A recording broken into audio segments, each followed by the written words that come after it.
Hello everyone केटी online को आपको स्वागत जनाती। तो देखुते पे मैंने OSS प्रथम नोटिस देखुते जो CGL स्पेशलिस्ट पोस्ट एग्जाम हाँ प्रिलिम एग्जामिनेशन जोटा कि 13 एप्रिल एग्जाम हाँ सेटा पोस्टपोन कर दिया।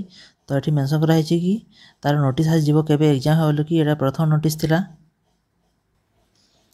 सेकेंड अपडेट देखुते पे मैंने जो CGL स्पेशलिस्ट पोस्ट जो प्रिलिम एग्जामिनेशन होता सेटा को पोस्टपोन करके 13/4/2025 जो एग्जामटा रखाई junior enforcement officer junior accountant officer तार एग्जामटा रही जोटा कि OMR मोड एग्जाम हम मेन्स एग्जामटा।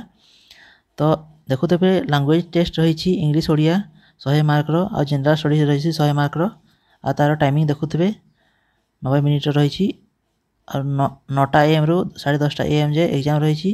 और सेकेंड सब्जेक्टा देखुते 3टा PM रु 4:30 PM जे क्वेश्चन ऑब्जेक्टिव टाइप रहिबो। आ पिला माने तांकर एडमिशन लेटर 9 एप्रिल डाउनलोड करि परिबे। तो एटा थिला OSS दुईटा नोटिस। जदि वीडियो इन्फॉर्मेटिव थिला भल लागिला वीडियो को लाइक चैनल सब्सक्राइब और निज सांग मन सहित शेयर कर दियंतु। आउ टेलीग्राम रो लिंक अछि सेटा जाई कि जॉइन भी करनियंतु। धन्यवाद।